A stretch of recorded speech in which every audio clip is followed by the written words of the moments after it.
بسم الله الرحمن الرحيم إن الحمد لله نحمده ونستعينه ونستغفره ونعوذ بالله من شرور أنفسنا وسيئات أعمالنا من يهده الله فلا مضل له ومن يضلل فلا هادي له وأشهد أن لا إله إلا الله وحده لا شريك له وأشهد أن محمدا عبده ورسوله يا أيها الذين آمنوا اتقوا الله حق تقاته ولا تموتن إلا وأنتم مسلمون يا أيها الناس اتقوا ربكم الذي خلقكم من نفس واحدة وخلق منها زوجها وبث منهما رجالا كثيرا ونساء واتقوا الله الذي تساءلون به والأرحام إن الله كان عليكم رقيبا يا أيها الذين آمنوا اتقوا الله وقولوا قولا سديدا يصلح لكم أعمالكم ويغفر لكم ذنوبكم ومن يطع الله ورسوله فقد فاز فوزا عظيما أما بعد فإن خير الحديث كتاب الله وخير الهدي هدي محمد صلى الله عليه وسلم وشر الأمور محدثاتها وكل محدثة بدعة وكل بدعة ضلالة وكل ضلالة في النار. قال الله تبارك وتعالى بعد أعوذ بالله السميع العليم من الشيطان الرجيم بسم الله الرحمن الرحيم قاف والقرآن المجيد بل عجبوا أن جاءهم منذر منهم فقال الكافرون هذا شيء عجيب أإذا متنا وكنا ترابا ذلك رجع بعيد قد علمنا ما تنقص الأرض منهم وعندنا كتاب حفيظ بل كذبوا بالحق لما جاءهم فهم في أمر مريج أفلم ينظروا إلى السماء فوقهم كيف بنيناها وزيناها وما لها من فروج والأرض مددناها وألقينا فيها رواسي وأنبتنا فيها من كل زوج بهيج تبصرة وذكرى لكل عبد منيب ونزلنا من السماء ماء مباركا فأنبتنا به جنات وحب الحصيد والنخل باسقات لها طلع نضيد رزقا للعباد وأحيينا به بلدة ميتا كذلك الخروج كذبت قبلهم قوم نوح وأصحاب الرس وثمود وعاد وفرعون وإخوان لوط وأصحاب الأيكة وقوم تبع كل كذب الرسل فحق وعيد أفعينا بالخلق الأول بل هم في لبس من خلق جديد ولقد خلقنا الإنسان ونعلم ما توسوس به نفسه ونحن أقرب إليه من حبل الوريد إذ يتلقى المتلقيان عن اليمين وعن الشمال قعيد ما يلفظ من قول إلا لديه رقيب عتيد وجاءت سكرة الموت بالحق ذلك ما كنت منه تحيد ونفخ في الصور ذلك يوم الوعيد وجاءت كل نفس معها سائق وشهيد لقد كنت في غفلة من هذا فكشفنا عنك غطاءك فبصرك اليوم حديد وقال قرينه هذا ما لدي عتيد ألقيا في جهنم كل كفار عنيد مناع للخير معتد مريب الذي جعل مع الله إلها آخر فألقياه في العذاب الشديد قال قرينه ربنا ما أطغيته ولكن كان في ضلال بعيد قال لا تختصموا لدي وقد قدمت إليكم بالوعيد ما يبدل القول لدي وما أنا بظلام للعبيد يوم نقول لجهنم هل امتلأت وتقول هل من مزيد وأزلفت الجنة للمتقين غير بعيد هذا ما توعدون لكل أواب حفيظ من خشي الرحمن بالغيب وجاء بقلب منيب ادخلوها بسلام ذلك يوم الخلود لهم ما يشاءون فيها ولدينا مزيد وكم أهلكنا قبلهم من قرن هم أشد منهم بطشا فنقبوا في البلاد هل من محيص إن في ذلك لذكرى لمن كان له قلب أو ألقى السمع وهو شهيد ولقد خلقنا السماوات والأرض وما بينهما في 6 أيام وما مسنا من لغوب فاصبر على ما يقولون وسبح بحمد ربك قبل طلوع الشمس وقبل الغروب ومن الليل فسبحه وأدبار السجود واستمع يوم ينادي المنادي من مكان قريب يوم يسمعون الصيحة بالحق ذلك يوم الخروج إنا نحن نحيي ونميت وإلينا المصير يوم تشقق الأرض عنهم صراعا ذلك حشر علينا يسير نحن أعلم بما يقولون وما أنت عليهم بجبار فذكر بالقرآن من يخاف وعيد۔ معزز خواتین و حضرات، میں سب سے پہلے اپنے آپ کو اور اس کے بعد آپ سب لوگوں کو اللہ ملک العلام رب الجلال والاکرام سے ڈرنے کی تلقین کرتا ہوں۔ اور جو انسان اللہ تعالیٰ سے ڈر جاتا ہے، عربی زبان میں کہتے ہیں من اتقاہ وقاہ، رب کائنات سے بچا لیتے ہیں۔ اب جن چیزوں سے اللہ تعالیٰ اپنے نیک بندوں کو بچاتے ہیں، ان میں سے ایک قسم فتنوں کی بھی ہے۔ آج 15 جمادی الاولیٰ 1448 ہجری، 7 نومبر 2025 عیسوی، اور ہمارا آج کے خطبہ جمعہ کا موضوع دور حاضر کے ایک انتہائی خطرناک فتنے کی کچھ نشانیاں۔ آگے بڑھنے سے قبل میں یہ آپ کی خدمت میں عرض کر دوں کہ ہر دور میں ایسا ہوتا رہا ہے کہ مسلمانوں کو خارجی طاقتوں نے کم اور مسلمانوں کے اندر اٹھنے والے فتنوں نے زیادہ نقصان پہنچایا، اور یہ سلسلہ آج بھی جاری ہے۔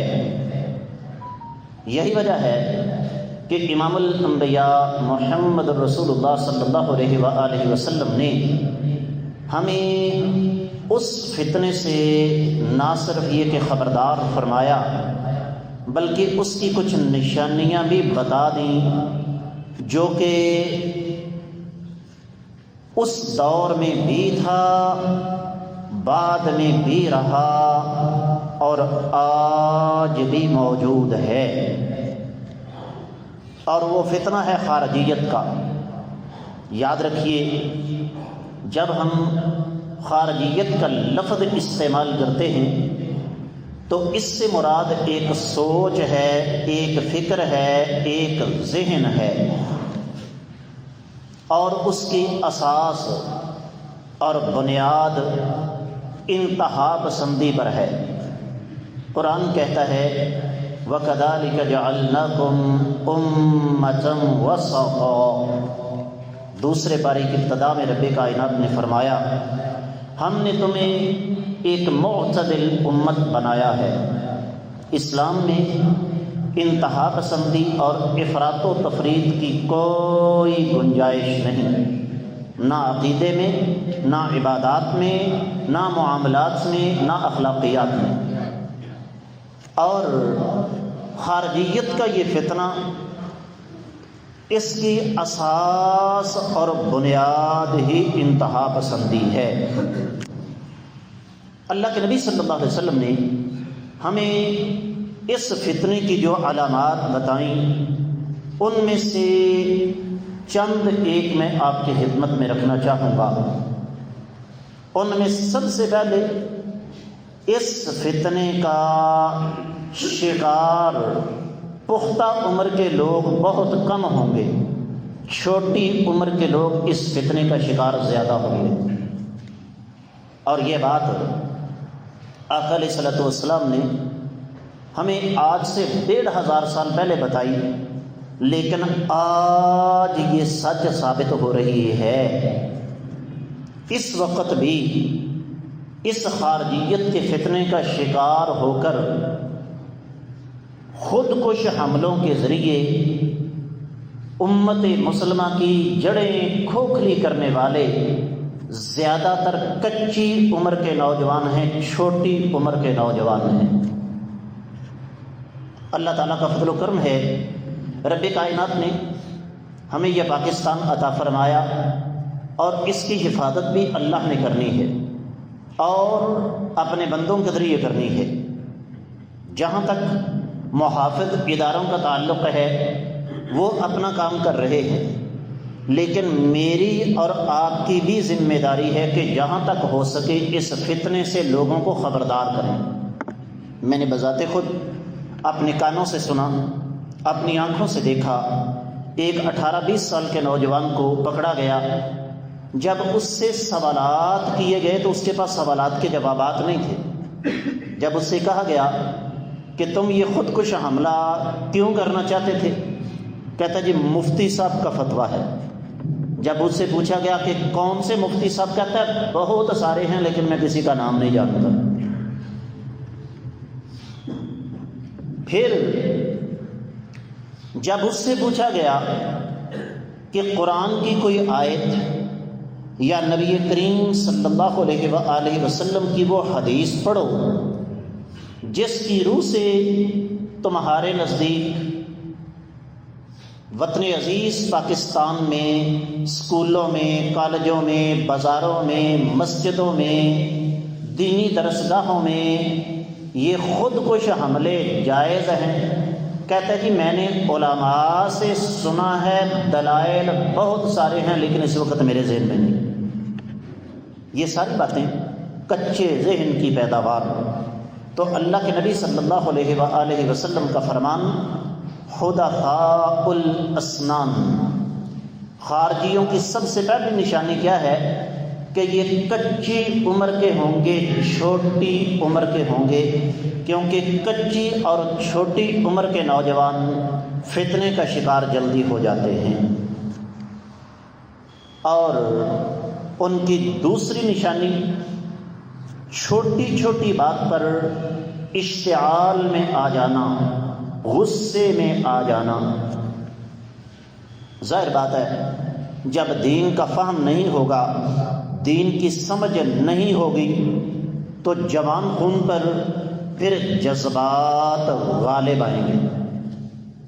میں آپ سب اس ملک کے اندر رہ کر کیا کچھ برداشت نہیں کر رہے، مجھے بھی پتہ ہے، آپ کو بھی پتہ ہے، یہاں لا قانونیت ہے، یہاں پر خیانت ہے، یہاں پر چور بازاری ہے، اور سب سے بڑے چور بالا سطح پر بیٹھے ہوئے ہیں، یہاں پر رشوت کا دورہ ہے، یہ تمام کی تمام چیزیں موجود ہیں، لیکن بچے کو منع کریں گے، لیکن بیماری کا علاج کیا جاتا ہے، جسم پر پھوڑا نکل آئے اسے کاٹ کر پھینکیں گے تو اس سے بڑا زخم ہو جائے گا، اس بیماری کا علاج کرنا ہے، نہ کہ اس کو کاٹ کر پھینک دینا ہے۔ تو نبی علیہ الصلوۃ والسلام نے جو دوسری نشانی ہمیں بتائی وہ کیا ہے؟ فرمایا یاتی فی آخر الزمان قوم، آخری زمانے میں کچھ لوگ آئیں گے، حدثاء الاسنان، جن کی عمریں تھوڑی ہوں گی، سفہاء الاحلام، ان کے اندر قہر، غضب، غصہ زیادہ ہوگا، قوت برداشت کم ہوگی، معاملہ فہمی کم ہوگی۔ یاد رکھیے یہ شریعت کا ایک باقاعدہ اصول ہے۔ اللہ کے رسول صلی اللہ علیہ وآلہ وسلم سے آقا علیہ الصلوۃ والسلام نے فرمایا علیکم بالسمع والطاعہ۔ پاکستانی معاشرے میں اس قسم کی حدیثیں اجنبی لگتی ہیں، اس لیے کہ ہماری تربیت ہی سن کر ماننے والے انداز سے ہوئی نہیں۔ کسی بھی جگہ چلے جائیں آپ کو قدم قدم پر یہی مصیبت ملے گی، اوے میں اور اس کی مان جاؤں، یہ کون ہوتا ہے مجھے منوانے والا؟ ہر سطح پر وجہ کیا ہے کہ ہمیں بچپن سے، گھروں سے، اسکولوں سے، تعلیمی اداروں سے سمعنا و اطعنا، ہم نے سنا اور مان لیا، اس کا سبق ہی نہیں پڑھایا گیا۔ اور یہ جو ہمارے بھائی فوج کی ماں بہن ایک کرتے ہیں نا، اس کی ایک بڑی وجہ یہ بھی ہے کہ فوج کی تربیت ہمارے مزاج کے بالکل برعکس ہوتی ہے۔ وہاں پر نہ والی تو بات ہی کوئی نہیں، ایک حکم ملا ہے، طبیعت مانتی ہے تب بھی ماننا پڑے گا، طبیعت نہیں مانتی تب بھی ماننا پڑے گا، دن کا وقت ہے تب بھی حکم ماننا پڑے گا، رات کا وقت ہے تب بھی ماننا پڑے گا۔ آپ اور میں اچھی طرح جانتے ہیں کہ جو بندہ فوج میں جاتا ہے سب سے پہلے اس کی میں ماری جاتی ہے، اور یہ میں اسلام نے آج سے 1500 سال پہلے مار دیا۔ صحابی سوال کرتے ہیں اللہ کے رسول صلی اللہ علیہ وسلم آپ نے حکم دیا ہے کہ ہم نے ہر دور میں حکمرانوں کی بات کو ماننا ہے بشرطے کہ اس کی بات اللہ اور اللہ کے رسول صلی اللہ علیہ وسلم کے احکامات کے منافی نہ ہو۔ فرمایا اگر ظلم کریں تو فرمایا ان کا ظلم ان کی گور گردن پر ہے، تم نے صبر کرنا ہے۔ یہ چیز ہمارے اندر ہے ہی نہیں۔ تو دوسری نشانی ان کی کیا ہے کہ ان کے اندر قہر، غضب، غصہ، اس سے آگے جا کے بے وقوفی اور حماقت زیادہ ہوگی۔ اب مجھے بتائیے، اب تک اس طبقے نے وطن عزیز پاکستان میں یہ خود کش دھماکے کر کے کون سا ہدف حاصل کر لیا، سوائے اس کے کہ انہوں نے عام لوگوں کو مارا ہے، بچوں کو یتیم کیا ہے، خواتین کو بیوہ کیا ہے، لیکن ان کو اس بات کا شعور نہیں۔ تیسری علامت ان کے اندر غرور، تکبر اخیر درجے کا ہوگا۔ اور اگر ہم تھوڑا سا غور کریں تو جن بیماریوں کا میں تذکرہ کر رہا ہوں، یہ بیماریاں کسی نہ کسی مقام پر جا کر میرے اندر، آپ کے اندر بھی موجود ہیں۔ وہ تو مجھے جانتا نہیں، کیا اوقات ہے انسان کی؟ کبھی ہم نے اس بات پہ غور کیا؟ یہ بات کہنے والا کہ تو منو جاندا نہیں، اس کی اپنی اوقات کیا ہے؟ مثال آپ نے سنی ہوگی، کوئی بادشاہ تھا پرانے زمانے میں، جا رہا تھا، شدید پیاس لگی، جنگل میں ایک جھونپڑی نظر آئی، وہاں پر دروازہ کھٹکھٹایا، ایک بزرگ باہر تشریف لائے، کہا بزرگوں شدید پیاس لگی ہے، کہا پانی ملے گا، بتائیے اس پانی کے عوض آپ کیا دے سکتے ہیں؟ کہا بابا جی پیاس کی وجہ سے مر رہا ہوں، اپنی آدھی سلطنت دے سکتا ہوں اس وقت جو میری حالت ہے۔ بابا جی نے پانی پلا دیا۔ بابا جی نے کہا بادشاہ سلامت، اللہ نہ کرے کہ آپ کا پیشاب بند ہو جائے، یہ جو پانی آپ کے پیٹ میں گیا ہے یہ نکلنے سے انکار کر دے، جاؤ جا کے یورالوجی وارڈ کے اندر دیکھو، اللہ کی قسم وہاں بندہ 5 منٹ کھڑا نہیں ہو سکتا۔ جتنی آہیں، سسکیاں، کراہیں اور چیخو پکار، جن کا پیشاب بند ہو جاتا ہے کس طرح وہ چیختے ہیں۔ تو کہا بادشاہ سلامت اگر یہ پیشاب بند ہو جائے، نکلنے سے انکار کر دے، اس کو کھولنے کی عوض اگر کوئی آپ سے کچھ مانگے تو کیا دیں گے؟ کہا اپنی آدھی سلطنت۔ کہا بادشاہ سلامت آپ کی بادشاہی کی قدر و قیمت ایک پانی کا پیالہ ہے۔ یہ جو ہم کہتے ہیں نا تو مجھے جانتا نہیں، یہ اوقات ہے ہماری۔ نبی کریم صلی اللہ علیہ وسلم نے ارشاد فرمایا، مسند احمد بن حنبل کے اندر صحیح حدیث ہے، فرمایا مسلمانوں سنو، تم میں سے ایک قوم ہوگی یعبدون ویدعبون حتی یعجب بہم الناس، عبادت گزار اخیر درجے کے ہوں گے، اتنے زیادہ عبادت گزار ہوں گے کہ لوگ ان کی عبادت پر رشک کریں گے، وَتُعْجِبُهُمْ نُفُوسُهُمْ، اپنی ذات کے اندر ان کے اندر بڑا تکبر ہوگا، لیکن فرمایا یمرقون من الدین مروق السهم من الرمیہ، جس طرح تیر کمان سے نکل جاتا ہے یہ لوگ ایسے دین سے خارج ہو چکے ہیں۔ ان کو خارجی کہنے کی ایک وجہ یہ بھی ہے کہ نبی علیہ الصلوۃ والسلام کے اس فرمان کی روشنی میں یہ لوگ دین سے نکل چکے ہوں گے، اور اس کی وجہ ان کا غرور، ان کا تکبر، ان کی اکڑ کیا ہے؟ وطن عزیز پاکستان میں ہمارا مطالبہ کیا ہے؟ ہم یہی کہتے ہیں نا کہ بھئی تم اپنی فکر اپنے پاس رکھو۔ یہ جو ایک سوچ ہے کہ حکومت ساری کافر، پولیس ساری کافر، فوج ساری کافر، ہر سرکاری ملازم کافر، حکومت کے ساتھ تعاون کرنے والا ہر بندہ کافر، ہر جج، ہر وکیل کافر، اور میں اکیلا مسلمان، ہم کہتے ہیں یہ کیا ہے؟ لیکن یہ کبھی تسلیم نہیں کریں گے۔ تکبر کسے کہتے ہیں؟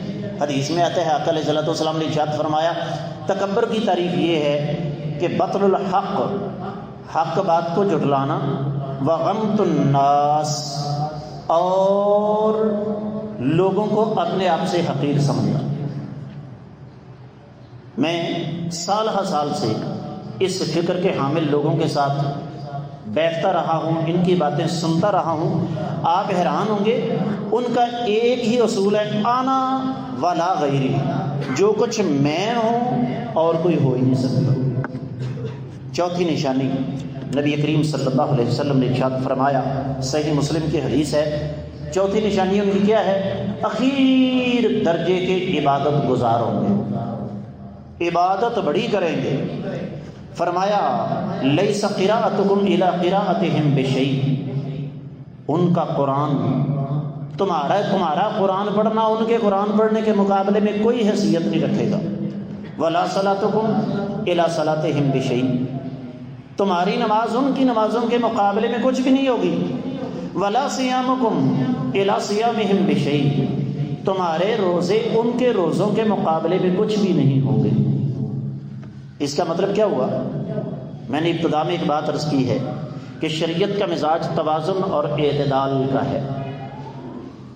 یہ خارجی انتہا پسند عبادت اتنی زیادہ کرتے ہیں کہ میں اور آپ ان کے مقابلے میں صفر سے بھی نیچے، لیکن سوچ فکر انتہا پسندانہ، اور اس قدر انتہا پسندانہ ہے آگے چل کے سنیے۔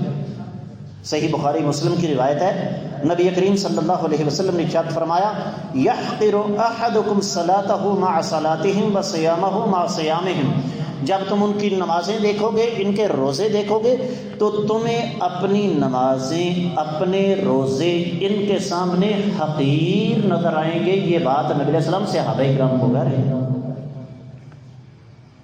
اور ایسا ہوا۔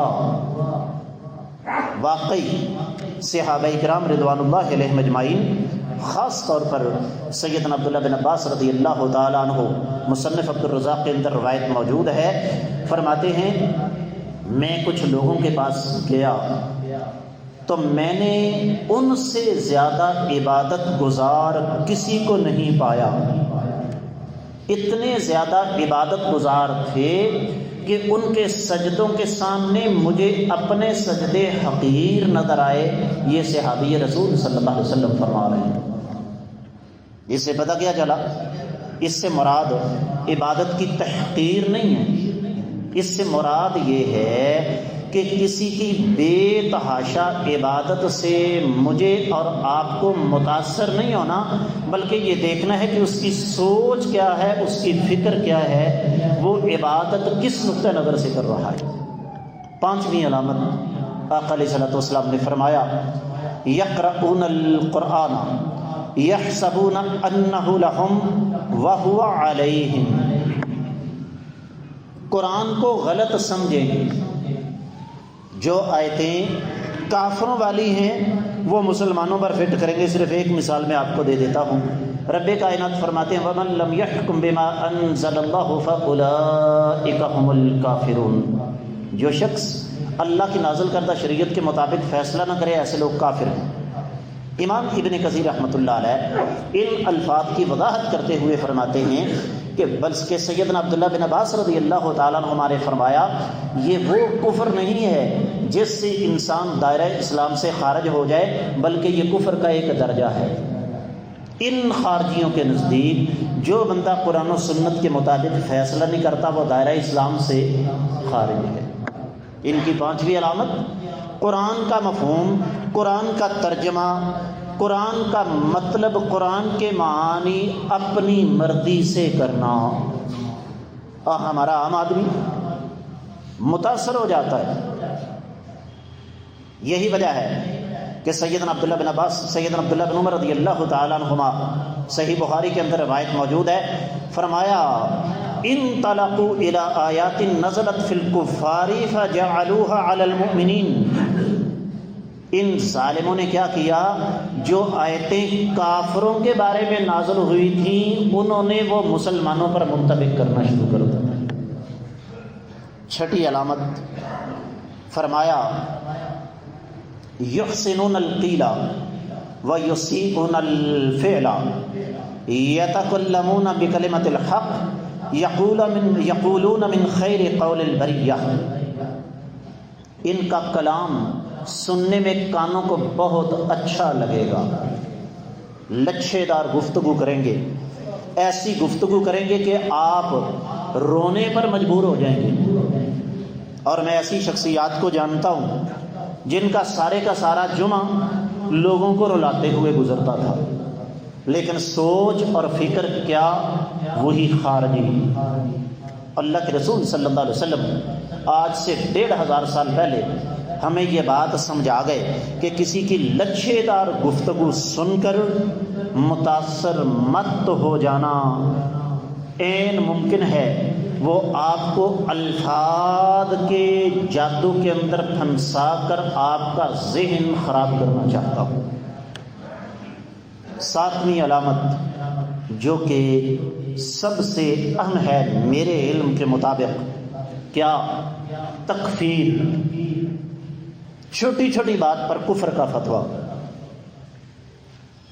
اور ایک ہے چھوٹی چھوٹی بات پر کفر کا فتویٰ لگانا، فلاں کافر فلاں کافر فلاں کافر۔ جس طرح میں نے آپ کو بتایا ان ظالموں کی سوچ کیا ہے؟ تمام کے تمام مسلمان حکمران کافر ہیں، فوج ساری کافر ہے، جج سارے کافر ہیں، وکیل سارے کافر ہیں، جناب تمام کے تمام وزراء، مشیر، جناب اسمبلیوں کے اندر بیٹھے ہوئے سارے کے سارے ممبران یہ کافر ہیں، ہر سرکاری ملازم کافر ہے، حکومت کے ساتھ تعاون کرنے والا ہر بندہ کافر ہے۔ بات یہاں تک رک نہیں، اگلا مرحلہ یہ ہے کہ چونکہ یہ لوگ کافر ہیں لہذا ان کو قتل کرنا جائز ہے۔ صحیح بخاری مسلم کی حدیث سن لیجئے، فرمایا یقتلون اہل الاسلام ویدعون اہل الاوثان، مسلمانوں کو قتل کریں گے، بت پرستوں کو چھوڑ دیں گے۔ آج تک آپ نے کسی مندر کے اندر سنا ہو کہ خودکش دھماکہ ہوا ہے؟ کوئی ثبوت آپ کو نہیں ملے گا۔ آج تک کسی نائٹ کلب میں دھماکہ آپ نے سنا ہو؟ سوال ہی نہیں پیدا ہوتا۔ نبی علیہ السلام 1500 سال پہلے فرما گئے۔ اصل بات یہ ہے کہ خارجی فکر ان کے نزدیک مسلمانوں کا خون حلال ہے، غیر مسلموں کا خون حرام ہے، اور جو ان کی مخالفت کرے وہی دائرہ اسلام سے خارج ہے ان کے نزدیک۔ اس موضوع کا انتخاب میں نے کیوں کیا؟ یقیناً آپ لوگ سمجھ کے ہوں گے۔ ہمیں اس فکر سے اپنے آپ کو بچانا ہے، کیونکہ یہ فکر زہر کی طرح ہمارے اندر سرایت کی جا رہی ہے، سوشل میڈیا کے ذریعے، منبر رسول کے ذریعے، جمعے کے خطبات کے ذریعے، دروس کے ذریعے، سیمینارز کے ذریعے، تحریروں کے ذریعے۔ 8ویں جو نشانی اللہ کے نبی صلی اللہ علیہ وسلم نے بتائی وہ کیا ہے؟ یہ اپنے آپ کو دوسروں سے منفرد ثابت کرنے کے لیے کچھ حلیہ عجیب و غریب قسم کا اختیار کریں گے، اور وہ ان میں سب سے بڑی نشانی کیا ہے؟ یہ اپنے سر ہمیشہ منڈوا کر رکھیں گے۔ سیماہم التحلیق، ان کی سب سے بڑی ظاہری نشانی یہ ہوگی یہ اپنے سر منڈوا کر رکھیں گے۔ تو عرض کرنے کا مطلب کیا ہے؟ یہ 8 نشانیاں خارجیوں کی میں نے احادیث مبارکہ سے نکال کر آپ کی خدمت میں رکھی۔ کیوں؟